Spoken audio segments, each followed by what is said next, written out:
बिस्मिल्लाहिर्रहमानिर्रहीम। मेरे बेटो बेटियों अस्सलाम वालेकुम।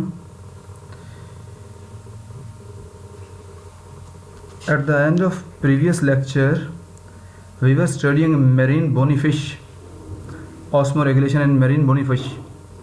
I was explaining the mechanism of osmoregulation in these fish. But I think I hurriedly explained that mechanism due to shortage of time. Let us revise it first before going to next lecture. ये देखिए ये diagram, इसको मैंने जल्दी explain कर तो दिया था, लेकिन मेरा ख़्याल है कि मैंने ज़्यादा जल्दी की थी। अब ज़रा 2-4 मिनट लगा के इसको मैं पहले एक्सप्लेन कर देता हूँ, फिर हम आगे नेक्स्ट लेक्चर की तरफ जाते हैं। ये मेरीन फ़िश है, समंदर के नमकीन पानी में पाए जाने वाली फ़िश। तो वो नमकीन पानी है, हाइपरटोनिक है, वहाँ साल्ट ज़्यादा हैं। फ़िश की बॉडी में साल्ट कम है, पानी हमेशा जाएगा उस तरफ जिस तरफ साल्ट ज़्यादा होंगे।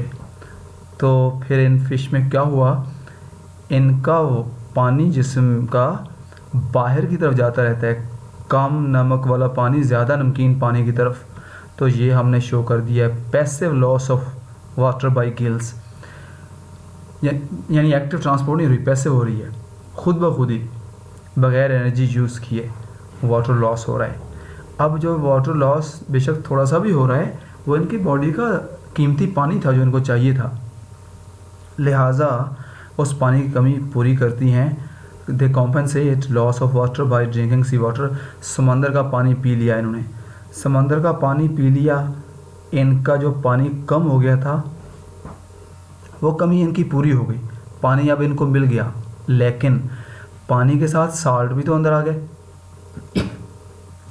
समंदर का पानी बहुत नमकीन है, तो वो साल्ट जो इनके आ गए, अब उन साल्ट्स को जिस्म से बाहर जाना चाहिए, क्योंकि ये हाइपोटोनिक हैं, हाइपरटोनिक नहीं है। अब इनका बाहर का पानी समंदर का अंदर आके ये हाइपरटोनिक वक्ती तौर पे हो जाएंगे। उसके लिए ये क्या करते हैं, उन साल्ट्स को एक्सक्रीट करते हैं गिल्स के ज़रिए से बाय एक्टिव ट्रांसपोर्ट, यानी ज़बरदस्ती एनर्जी यूज़ करके जो एक्सेस साल्ट हैं उनको रिमूव कर दिया। प्लस नेक्स्ट काम, लास्ट काम क्या किया इन्होंने, आइसोटोनिक यूरिन प्रोड्यूस करेंगी। हमारी बुक ने लिखा हुआ है स्केंटी, यानी बहुत कलील अमाउंट में, बहुत थोड़ा सा यूरिन। उस यूरिन के ज़रिए से वो कुछ साल्ट्स को भी निकाल देंगे, जो पानी पिया था साल्ट आए थे वो निकाल देंगे। और आइसोटोनिक यूरिन का मतलब सिमिलर, ऑलमोस्ट सिमिलर, बिल्कुल 100% नहीं होगा, साल्ट के एतबार से समंदर के पानी की तरह का, यानी समंदर के पानी में साल्ट ज़्यादा है। अब जो यूरिन बाहर जाएगा इसमें स्केंटी है ये, यानी पानी बहुत कम है, लेकिन isotonic to sea water salt के हिसाब से इसमें भी नमकियात हैं, जिनको जो पानी पिया था वो आए थे, उनको कुछ साल्ट को ऐसे निकाल दिया इस रास्ते से यूरिन के साथ और कुछ को गिल्स के साथ। तो ये मैकेनिज़्म हमारा पूरा हो गया इस का मरीन वाटर का। अब हम नेक्स्ट एनवायरनमेंट की तरफ जा रहे हैं। समंदर से मैं आपको निकाल के अब मैं आपको दरिया में फेंक रहा हूँ। तो दरियाई पानी में वहाँ पे आप जाके देखेंगे और फिर मुझे बताएंगे कि क्या क्या देखा और कैसे देखा, वो आप बाद में एक्सप्लेन करेंगे। अभी मैं पहले एक्सप्लेन कर दूँ जो आपके साथ होने वाला है वहाँ पे। Osmo regulation in fresh water animals. आपको पता है फ्रेश वाटर जो है झीलों का, दरियाओं का, नदी नालों का जो पानी है जिसमें साल्ट बहुत कम है, ऐसे पानी में जो प्रॉब्लम्स हैं, एक तो प्रॉब्लम ये है इन एनिमल्स को जो दरियाओं वगैरह में है, osmotic flooding of body fluids, यानी इनकी बॉडीज़ में फ्लड आ जाएगा, क्योंकि इनकी बॉडीज़ जो हैं, मैं आगे अभी शो करूँगा डायग्राम में, इनकी बॉडीज़ में हाइपरटोनिक बॉडीज़ हैं इनकी। दरियाओं का जो पानी एनवायरनमेंट का वो हाइपोटोनिक है, तो वाटर हमेशा जाएगा हाइपो टू हाइपर, लिहाजा पानी ऑटोमेटिकली इनकी सरफेस में से, इनकी स्किन में से एंटर होता रहता है। और दूसरा प्रॉब्लम इनको क्या है, अब ये जो पानी एंटर होता रहता है ये एक्स्ट्रा है, बाद में बताता हूँ कि फिर इनको कैसे रिमूव करते हैं। दूसरा प्रॉब्लम लॉस ऑफ साल्ट, जिस्म में साल्ट ज़्यादा हैं, बाहर कम है, लिहाजा इनके जिस्म के साल्ट भी थोड़ा थोड़ा करके जिस्म से रिमूव होते रहते हैं तो साल्ट की कमी आती रहती है।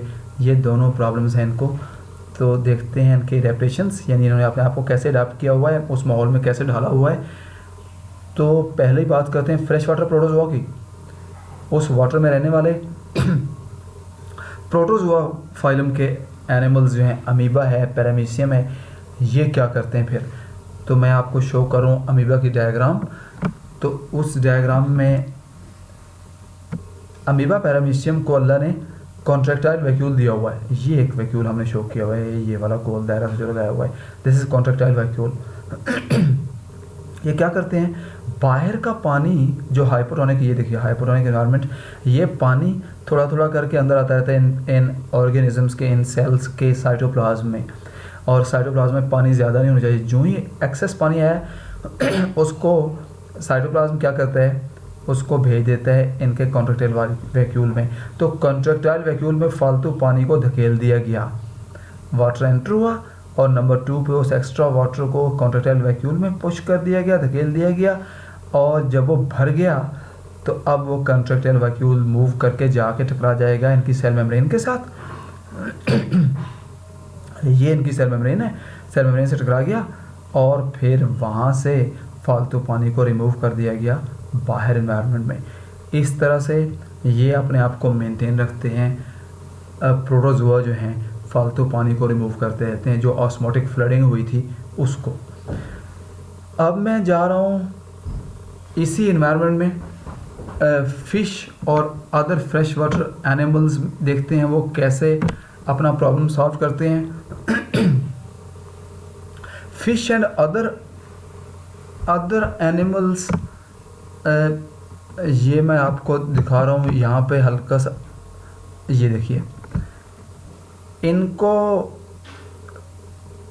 कांस्टेंट प्रॉब्लम है इन फिश को जो दरियाई पानी में है। अब ये फ़िश हाइपरटोनिक होती है, इसकी बॉडी जो अंदर साल्ट निस्बतन ज़्यादा हैं as compare to salts found in surrounding water. दरियाई पानी में जो साल्ट्स हैं उनकी निस्बत अंदर ज़्यादा हैं, लिहाजा इनमें भी ऑस्मोटिक फ्लडिंग होती रहती है। बाहर से इनकी स्किन के ज़रिए से पानी एंटर होता रहता है। पानी हमेशा मूव करेगा hypotonic to hypertonic. Body hypotonic है, सराउंडिंग हाइपोटोनिक है, तो वाटर एंटर हो रहा है। अब वो पानी नहीं आना चाहिए, अब इनकी बॉडी में पानी ज़्यादा हो गया, लिहाजा अब इनको प्रॉब्लम हो गया। अब देखते हैं इन्होंने कैसे अडॉप्ट किया हुआ है। तो ये जो पानी एंटर हुआ उसको अब इन्होंने रिमूव करना है। ये नंबर 2 मैं दिखा रहा हूँ आपको, ये देखिए। These fishes remove excess water along with their urine। तो इनके यूरिन जो बॉडी से बाहर जाएगा उसको लार्ज अमाउंट में ये यूरिन प्रोड्यूस करेंगी। मतलब है पानी जो ज़्यादा आ गया उसको फिर कौन सा यूरिन प्रोड्यूस होगा, हाइपोटोनिक यूरिन प्रोड्यूस करेंगी जिसमें पानी ज़्यादा होगा, मतलब यानी डाइल्यूट यूरिन प्रोड्यूस करेंगी ये फ़िश, ताकि एक्सेस वाटर जो बाहर से आया था उसको रिमूव कर दिया। और जब यूरिन जाएगा बाहर, बहुत सारे पानी को ले जाएगा, तो कुछ ना कुछ तो साल्ट भी इनके जिस्म के बाहर जाएंगे जो कि नहीं जाने चाहिए, लिहाजा उन साल्ट्स की कमी को पूरा करेंगे। Loss of salts is compensated by eating salt containing food. तो उन दरियाओं के अंदर इन फिश का जो भी फूड है, बेशक वो स्मॉल फिश है या कोई छोटे मोटे और एनिमल्स को पकड़ खाती हैं, उस ज़रिए से उस फूड के साथ, उस फूड के अंदर जो साल्ट होते हैं वो इनकी बॉडी को मिल जाएंगे। तो साल्ट कंटेनिंग फूड से अपनी साल्ट की जो थोड़ी बहुत कमी हुई थी वो पूरा कर लेंगी। और and by active uptake of salts by gills, और गिल्स के ज़रिए से बाहर दरिया के पानी से कुछ साल्ट को ज़बरदस्ती खुद ब खुद नहीं आएंगे, क्योंकि बाहर हाइपोटोनिक एनवायरनमेंट है, और अंदर हाइपरटोनिक है, अंदर साल्ट ज़्यादा हैं, बाहर कम है, तो कम से ज़्यादा तो साल्ट खुद ब खुद कभी नहीं आएंगे। लिहाजा ज़बरदस्ती एक्टिव ट्रांसपोर्ट की एनर्जी यूज़ करके ये गिल्स के रास्ते से कुछ साल्ट्स को भी अंदर ले जाते हैं। इस तरह से इन फिश का ये प्रॉब्लम भी सॉल्व हो गया कि इनमें ऑस्मोटिक फ्लडिंग होती रहती है कंटिन्यूसली, और उस एक्सेस वाटर जो अंदर आ गया उसको हाइपरटोनिक फॉर्म में, यूरिन फॉर्म में रिमूव कर दिया, डाइल्यूट फॉर्म में। आपको याद है मरीन वाटर में कॉन्सेंट्रेटेड यूरिन प्रोड्यूस किया था, जबकि यहाँ पे हाइपरटोनिक यानी डाइल्यूट यूरिन जिसमें पानी ज़्यादा है। अब पानी जब बाहर जाएगा तो कुछ साल्ट को भी बहा के ले जाता है साथ, उन साल्ट की कमी को फिर पूरा कर रही हैं साल्टी फूड खा के, और प्लस गिल्स के ज़रिए से कुछ साल्ट्स को दोबारा वापस ले लेती हैं। नेक्स्ट पेज पे हम जा रहे हैं। वो पेज है हमारा, ये देखिए, osmo regulation in terrestrial animals. तो हमने मैरीन एनिमल्स को एक्सप्लेन कर दिया सारे मैकेनिज़म्स, हमने फ्रेश वाटर एनिमल्स को एक्सप्लेन कर दिया, और लास्ट पे अब हम वापस आ गए। अब मैंने आपको निकाल के वापस लाया हूँ ज़मीन पे, तो इजी होके सांस लीजिए ज़मीन पे, और फिर मैं आपको एक्सप्लेन करता हूँ इसका मैकेनिज़्म। इसका मैकेनिज़्म टेरेस्ट्रियल एनिमल्स में मेजर प्रॉब्लम जो है, it is the evaporative loss of water and dehydration. सबसे बड़ा मसला हम हैं या और एनिमल्स हैं, सबसे बड़ा मसला ज़मीन का जो ड्राई एनवायरनमेंट है वहाँ प्रॉब्लम है कि एनिमल्स की बॉडीज़ का वाटर लॉस होता रहता है, whether it is in the form of sweating और in the form of transpiration in plants. हमारे अंदर पसीना वसीना की शक्ल में पानी बाहर जाता रहता है और प्लांट्स में ट्रांसपिरेशन होती रहती है। तो ये सबसे बिगेस्ट प्रॉब्लम है, इनको थ्रेट है इन एनिमल्स को। तो इसके लिए फिर हम देखते हैं एडेप्टेशंस क्या हैं, जो लॉस होता रहता है वाटर का उसकी कमी पूरी कैसे करते रहते हैं ये। तो अल्लाह ने इन एनिमल्स के जिस्म को कवर कर दिया। These terrestrial animals are covered by body surface. तो इनकी बॉडी सरफेस है, इनकी स्किन है, तो इन स्किन को फिर ढांप दिया हुआ है किसी एनिमल में किसी वे में, किसी एनिमल में बालों की शक्ल में, किसी एनिमल में फैदर्स की शक्ल में, किसी एनिमल्स में डेड स्किन के ज़रिए से ढांपा हुआ है, और बाज़ इंसेक्ट्स वगैरह में वैक्सी एक्सोस्केलेटन दे दी हुई है। तो मैं जो आपकी बुक में है उन बातों को एक्सप्लेन कर देता हूँ। तो मोस्ट टेरेस्ट्रियल वर्टिब्रेट्स, ज़मीन पे ज़्यादातर जो वर्टिब्रेट्स हैं जिसमें इंसान भी शामिल है, उनमें क्या है, multi layer dead keratinised skin. तो हमारी जो स्किन की ऊपर वाली सरफेस है उसके सेल्स की कई सारी तहें हैं, नीचे सेल हैं, उसके ऊपर हैं, उसके ऊपर हैं, और वो डेड सेल्स हैं क्योंकि वो प्रोटेक्टिव इन फंक्शन है, और वो मल्टी लेयर हैं, कई लेयर्स हैं, एंड दे आर कैरेटिनाइड सेल्स। मतलब उनके अंदर ख़ास किस्म का प्रोटीन है जिसे हम बोलते हैं कैरेटिन। तो कैरेटिनाइज सेल्स, कैरेटिन आपने चैप्टर 2 में फर्स्ट ईयर में पढ़ा हुआ है। कैरेटिनाइज स्किन सेल्स जो जिनमें प्रोटीन होता है, वो प्रोटीन का फ़ायदा क्या है, वो वाटर लॉस नहीं होने देते, वाटर प्रूफ हैं वो, तो ताकि जिस्म से पानी ज़ाया ना हो। इस तरह से क्योंकि इनको थ्रेट था, ये टेरेस्ट्रियल एनिमल्स जो हैं उनको ये हमने कहा था मेजर प्रॉब्लम था, evaporative loss of water and dehydration का ख़तरा था। लिहाजा इन एनिमल्स को रब ने इस तरह से बचा दिया कि पानी ज़ाया ना हो जाए, ताकि मर ना जाए वो एनिमल्स लॉस से। और उधर जो आर्थ्रोपोड्स हैं, इंसेक्ट्स हैं, उनको अल्लाह ने ये दे दी एक्सोस्केलेटन, उनके जिस्म के बाहर वैक्सिस लिपिड्स की बनी हुई एक बारीक सी लेयर है उनकी सरफेस के ऊपर, उनके जिस्म के ऊपर, वो उनको लॉस से प्रिवेंट करती है, वाटर लॉस नहीं होने देती, क्योंकि इंसेक्ट्स की बॉडी में पानी पहले ही कम है, अगर वो रिमूव हो गया तो ख़तरा है ये एनिमल्स मर जाएंगे। इस तरह से ये 2 एडेप्टेशन हमने बता दी टेरेस्ट्रियल एनिमल्स में। मैं इस पेज का दूसरा हिस्सा आपको दिखाता हूँ जिसको हमने एक्सप्लेन करना है। ये देखिए, वहीं पे ही ड्राई एनवायरनमेंट में, टेरेस्ट्रियल एनवायरनमेंट में, ज़मीन के ऊपर ड्राई माहौल में कुछ एनिमल्स क्या करते हैं, अपनी पानी की कमी पूरी करते हैं by drinking and eating moist food. तो दो तरह के एनिमल्स को हम यहाँ एक्सप्लेन करें, हर्बीवर्स जो हैं घास खाने वाले जो हैं, और दूसरा हम एक्सप्लेन करने लगे हैं कार्निवोर्स को कि ये दोनों किस तरह से अपनी पानी की कमी पूरी करते हैं।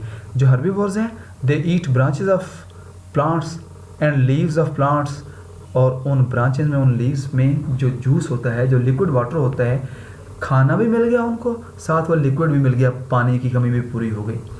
ऐसा ही कार्निवोर्स जो हैं उनका फूड भी मॉइस्ट फूड है जिसमें पानी होता है। तो जो कार्निवोर्स हैं जो एनिमल्स का शिकार करते हैं, चीता वगैरह डियर वगैरह को खाते हैं, उनका जो फ्लैश, उनके गोश्त में पानी है, और ब्लड भी पी रहे होते हैं लिक्विड फॉर्म में, तो ब्लड में पानी है, फ्लैश में पानी है। इस तरह से अपने प्रे, अपने शिकार के फ्लैश और ब्लड से अपनी पानी की कमी पूरी कर रहे हैं।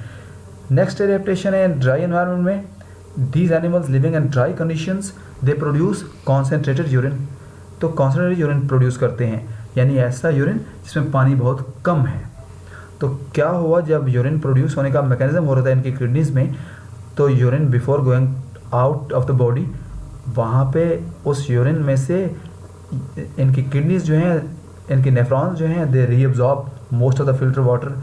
जो पानी को फिल्टर किया ब्लड में से, जो यूरिन बनने जा रहा था उसमें से कुछ को अब्जॉर्ब कर लिया, रीअब्जॉर्ब कर लिया, बॉडी में वापस रोक लिया ताकि बॉडी से बाहर वो पानी ना जाए, लिहाजा पानी कम पानी वाला यूरिन बाहर जाएगा।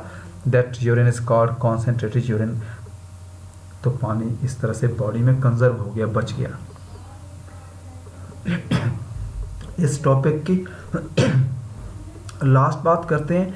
ये बड़ा इंपॉर्टेंट शॉर्ट क्वेश्चन है, मैंने यहाँ पे स्टार बना दिया। जहाँ जहाँ स्टार बने हुए हैं इसका मतलब वो बड़ी इंपॉर्टेंट है आपके लिए एग्जाम पॉइंट ऑफ व्यू से, शॉर्ट क्वेश्चन या एमसीक्यूज़ के हिसाब से। तो एनहाइड्रोबायोसिस, इसको अब हम एक्सप्लेन करते हैं लास्ट पे। एनहाइड्रोबायोसिस में का लिटरल मीनिंग्स हैं an no, hydro water, bio living organisms. तो इसका लिटरल मीनिंग बनते हैं लाइफ विदाउट वाटर, कि पानी के बगैर किस तरह गुजारा करेंगे लाइफ जो है, लिविंग ऑर्गेनिजम्स जो हैं, एनिमल्स जो हैं। तो some terrestrial animals can tolerate dehydration, पानी कमी को बर्दाश्त करते हैं। कुछ एनिमल्स को अल्लाह ने ये एबिलिटी दी हुई है, पानी कमी को बर्दाश्त कर लेते हैं। काफ़ी देर तक पानी ना मिले, कई दिनों तक भी बाज़ एनिमल्स में पानी ना मिले तो वो गुजारा कर लेते हैं, सर्वाइव कर जाते हैं। And it differs in various animals, मुख्तलिफ एनिमल्स में मुख्तलिफ तरीका है ये इस बर्दाश्त का, एनहाइड्रोबायोसिस वाले प्रोसेस का, पानी कमी को बर्दाश्त करने का। This characteristic is known as anhydrobiosis. इसी कैरेक्टर का नाम, पानी कमी को बर्दाश्त करने के वाले प्रोसेस का नाम है एनहाइड्रोबायोसिस। और इसकी हम एग्जांपल ले रहे हैं। अब कुछ लाइनें एंड वाली आपको और दिखाता हूँ। यहाँ पे हमारे पास हमारी बुक ने जो एग्जांपल दी हुई है हमारी बुक के अलावा और एग्जांपल्स हैं, लेकिन हमने अपनी बुक वाली एग्जांपल को लाजमी तौर पे यहाँ कोट करना है जब ये शॉर्ट क्वेश्चन लिखेंगे। यहाँ पे साथ ये भी हम लिखेंगे। तो एक एनिमल है सहराओं में, ड्राई एनवायरनमेंट में रहने वाला एक एनिमल है कैंगरू रैट। तो नाम के साथ अब रैट भी लगा हुआ है और कैंगरू भी है। अब क्या ये कैंगरू है या रैट है? It isn't kangaroo, it is rat. Kangaroo like shape में इसकी शेप मिलती है कैंगरू से, दरअसल ये रैट है। This animal survives without drinking water. तो ऑलमोस्ट इसको पानी अवेलेबल नहीं है, तो ये उसके बगैर ही गुजारा करता रहता है। तो फिर ये पानी कहाँ से लाता है? पानी अगर इसको नहीं मिलता अपने एनवायरनमेंट से। तो इसके एडेप्टेशन, दो तरह के एडेप्टेशन है। मेटाबॉलिक एडेप्टेशंस, यानी अपने मेटाबॉलिज्म के एतबार से अपने आप को माहौल में कैसे एडजस्ट किया हुआ है, और बिहेवियरल एडेप्टेशन, अपने रवैयों से किस तरह से अपने आप को एडजस्ट किया हुआ है। तो मेटाबॉलिक एडेप्टेशन में these kangaroo rats they feed on seeds of desert plants. तो सहराई पौधों के बीज जो गिरे पड़े होते हैं वो खाते हैं ये। तो उन बीजों में these seeds contain more amount of carbohydrates. Carbohydrate काफ़ी सारी अमाउंट उन सीड्स के अंदर है। अब इन्होंने बॉडी में चले गया ये कार्बोहाइड्रेट, उनको डाइजेस्ट कर लिया, और डाइजेस्ट होने के बाद अब ये इनको पहुंचा दिया बॉडी सेल्स के अंदर, और वहाँ पे इन कार्बोहाइड्रेट्स की मेटाबॉलिज्म होगी, उनको ब्रेक डाउन किया जाएगा। जब इनकी मेटाबॉलिज्म होगी कार्बोहाइड्रेट्स की, तो during their breakdown they produce water, that water is called metabolic water, क्योंकि मेटाबॉलिज्म में ये लिखा हुआ है वाटर ऑफ मेटाबॉलिज्म। तो वो जो मेटाबॉलिक वाटर प्रोड्यूस होगा, अंदर ही अंदर these animals keep on using this water, इस पानी को यूज़ करते रहते हैं। इस तरह से पानी का एक मसला इस तरह से इन्होंने सॉल्व कर लिया कि अंदर ही अंदर जो डाइट है इनकी, उसकी मेटाबॉलिज्म के दौरान जो पानी प्रोड्यूस होगा वो जिस्म से बाहर नहीं जाने देते, वो जिस्म के अंदर ही यूज़ करते रहते हैं पानी की अपनी, क्योंकि बाहर से अवेलेबल नहीं है, इस तरह से वो कॉम्पनसेट करते हैं ये। और बिहेवियरल जो है, बुक ने तो नहीं लिखा, हल्का सा मैं 1-2 मिनट का बता दूं आपको, अपने रवैयों से किस तरह से ये अपनी, ये जो ही इनको धूप और ख़तरा हुआ कि पानी की कमी है और धूप पड़ रही है, धूप में जाते नहीं हैं, कोशिश करते हैं, दे हाइड इन शेडी प्लेसेस, सायादार जगहों पे जो अपना बिल निकालते हैं, बरोज जो होते हैं जहाँ छुप के रहते हैं, मोस्टली ये डे में छुपे रहते हैं शेडी प्लेसेस पे, सायादार, ताकि धूप में ना ही जाएं और पानी लॉस ना हो जिस्म से। और मोस्टली ये फीडिंग करते हैं एट नाइट, ऐसे एनिमल्स को नॉक्टर्नल बोलते हैं, वैसे ही बता रहा हूँ।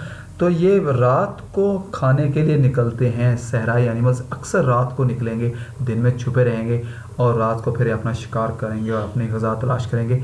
इस तरह से ये टेरेस्ट्रियल एनिमल्स का भी प्रॉब्लम सारे सॉल्व हो गए। यहाँ पे ये हमारा क्वेश्चन पूरा हो गया हुआ है। अब इसको तैयार कर लीजिएगा, कोई प्रॉब्लम हो इसे शेयर कर लीजिएगा और नेक्स्ट लेक्चर में इंशाल्लाह मुलाकात होगी। तब तक अल्लाह हाफ़िज़।